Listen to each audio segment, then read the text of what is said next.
Hi, my name is Dr. Stephanie Saucier. I'm a board-certified cardiologist, and today we're going to be talking about stroke. So let's dive in.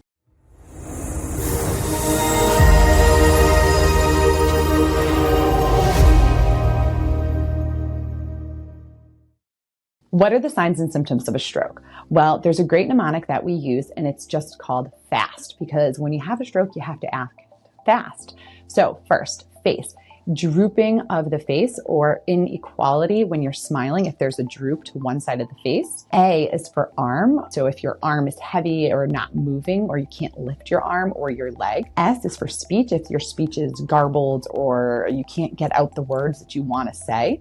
And then T is for time. The time since these symptoms started is key, because we try to act as fast as possible to treat strokes. And so we need to know exactly when these symptoms started and when the last time was that you were normal. But those are some of the biggest signs and symptoms of a stroke. What is a stroke? Well, there's a couple different types of stroke. There's ischemic strokes, where the brain doesn't receive as much oxygen as it's supposed to. And then there's hemorrhagic strokes, which are where bleeding occurs inside of the brain that causes damage to the brain tissue. A stroke is ultimately, regardless of ischemic versus hemorrhagic, is when the brain itself doesn't get the oxygen that it needs. What causes a stroke? Well, that answer isn't super simple. So there's a lot of different potential causes of stroke. There's possibilities of blocked arteries that cause stroke. There's what we call embolic strokes, where small blood clots escape from a different part of the body and end up in the brain. There's hemorrhagic strokes, which are caused by bleeding into the brain. There's also trauma-related strokes. So there's a number of different ways that a stroke can occur. And so it depends on what type of stroke you have, but those are some of the main causes of stroke. How is a stroke diagnosed? Well, the first thing is your signs and symptoms. We do what we call a stroke assessment score, and we actually give you a score based on how you're able to follow commands and answer questions.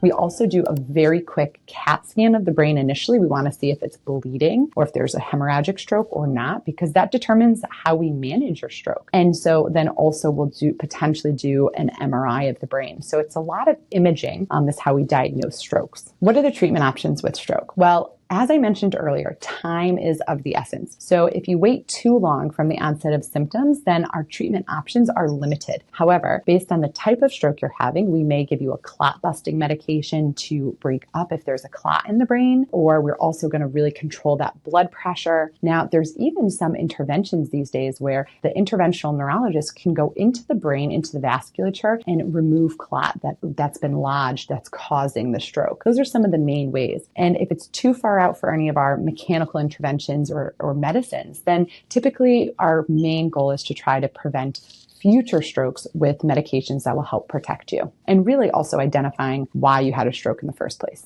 Can I prevent a stroke? Well, sometimes the answer is simple, and we have to really try to make sure that we're treating blood pressure, because uncontrolled blood pressure can lead to strokes. Making sure your cholesterol is well controlled, because that can lead to strokes. Making sure that you're treating your sleep apnea. But there are strokes that are caused by genetic conditions or vascular abnormalities that you're born with that you might not be able to control. And so not all strokes are preventable. However, by living a healthy lifestyle, making sure these risk factors are well controlled can help minimize your risk for developing a stroke. If you want to learn more, click the link below to follow and get access to my free heart health guide.